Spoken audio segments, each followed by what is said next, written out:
It happened on a night that I was the designated driver among my group of friends after a party. My friends were Michael, Eddie, and Daniela. We live in the country, so anytime we wanted to go to the bars or parties, we'd have to travel long distances. That's why it's such a big deal for one of us to be sober enough to drive. We were driving down the 513, which is an unlit highway littered with the occasional house or two, but mostly forest. The road leads to town where most of the bars are. This story takes place on the way back from town. Daniela started to cry that she had to piss really bad. I told her she'd have to wait a while longer, but not gonna lie, I started to get the urge as well. That mixed with the fact that Daniela was now screaming in her drunken fit, I figured why not pull over to the side of the road and just piss somewhere in the woods. Daniela got out first and disappeared into the crops on one side. I went to the opposite side of the road and slightly into the woods just because I'm the type of person who can't have people watching me piss. I finished first and got back in the car. Eddie and Michael were singing to the roaring rap music playing on the radio, while I pretty much just sat there in silence, growing impatient. My two drunk friends didn't seem to find anything strange about the fact that Daniela had now been gone for 5 minutes, so I got back out to call her name. Michael has a much stronger voice than I, so when he screamed for her, it would be impossible for her not to hear. But still, she didn't call back. I didn't want to go in those crops, but I kind of felt like I had to since she's my friend, and I was the most aware at that moment.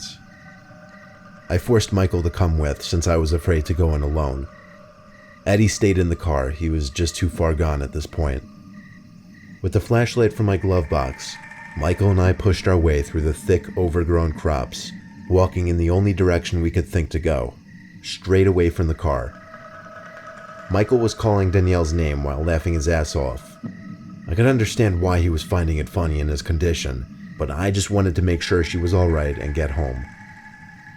Over the sounds of her own footsteps brushing crops aside and Michael's laughter, I heard something else in the near vicinity.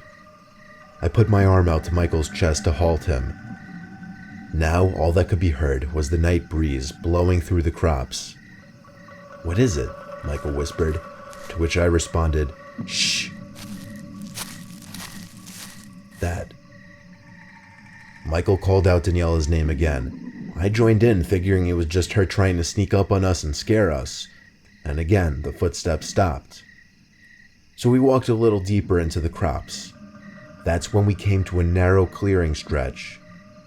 I don't know much about crops and farming or anything, but it seemed to be some little stretch for people to walk through. It was probably the width of 2 people, just enough to walk through. I looked to my left, as far down as the light would let me see, and then to the right. I could hear 3 footsteps, and then a couple crops pushed outward into the opening as somebody stepped into view. At first my light was only revealing their legs, so by default under the circumstances I assumed it was Michael. However, the light revealed it to be not Michael, but instead some random man who I'd never seen before. His facial features weren't clear enough to give a good description, but he didn't look friendly. I ran for it back in the only direction I remembered coming from. I guess I ran so fast that it only took me about 10 seconds to make it back to the car. Eddie was passed out in the car at this point, so I didn't bother trying to get help from him. I was honking the horn to get Michael's and hopefully Daniela's attention. The sight of that man just disturbed me. I didn't know if he owned this land or not. I continued to land the horn until finally, Michael came out of the crops dragging Daniela, who seemed to be out cold. I got out to help him lift her back inside of the car and plop her on the seat. Michael pointed out the gash on her forehead, as if she had been struck with a heavy, sharp object. Michael seemed to be sobering up pretty quickly due to the situation. He advised I drive to the nearest hospital, which was 10 minutes away. The drive there was not fun. It was full of panic and yelling. We brought Daniela in to have her wound treated as soon as possible. It was only then that Michael explained to the nurses, not me, that he saw some guy dragging her collapsed, unconscious body before fleeing deeper into the crops after noticing him. He never mentioned that in the car, but it made perfect sense now. That man in the crops with us that night did this. Daniela was awake after she got all stitched up, and she had no recollection of the entire night, from the moment we stepped into the party to the moment she got struck in the head.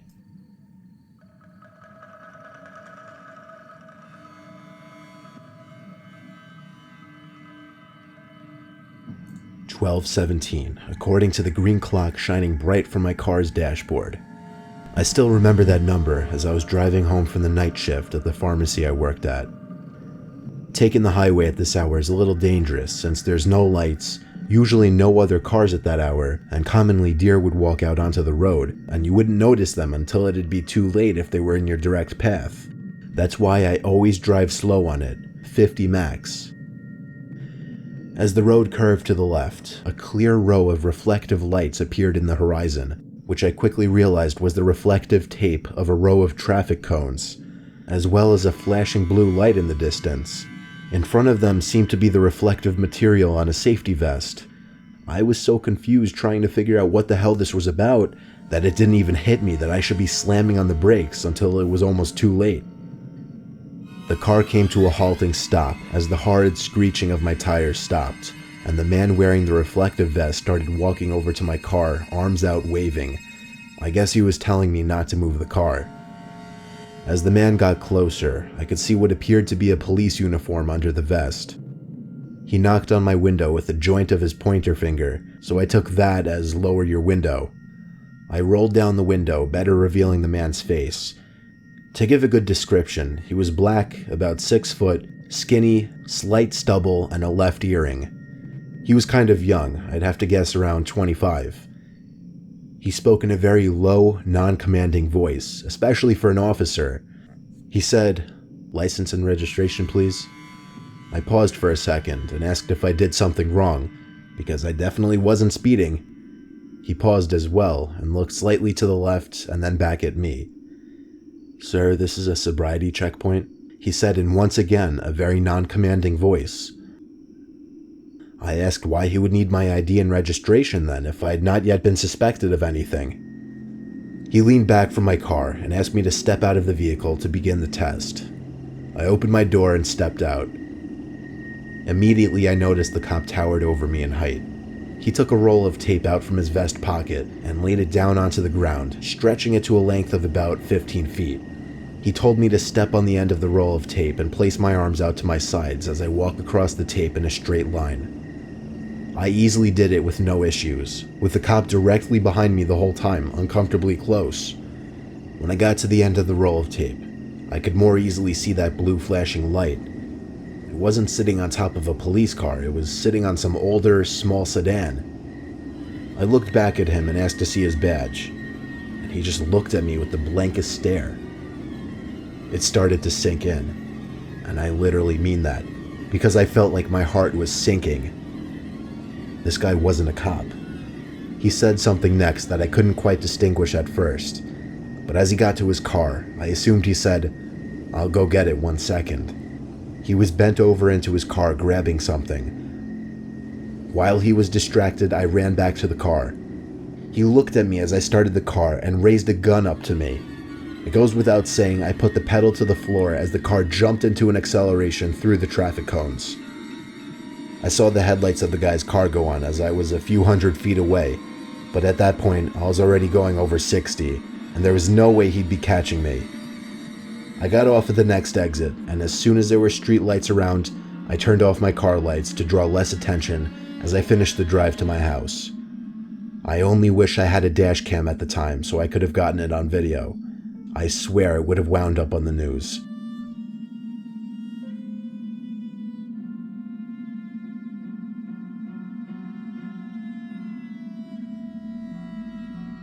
I was taking a drive from Maine to Upper New York to spend the week with family. I left right after work around 5:30, so I didn't anticipate getting there until past 1 in the morning. I had the top to my Jeep Wrangler off so I could enjoy the hot weather.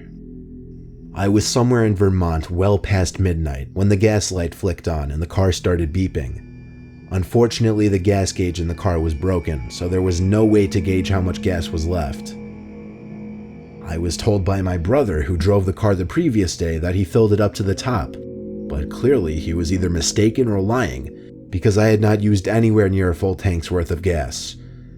One of those blue service signs zoomed past. I could see a gas station symbol in one of the boxes, so I turned off that exit onto a desolate road, which surely led to some kind of civilization.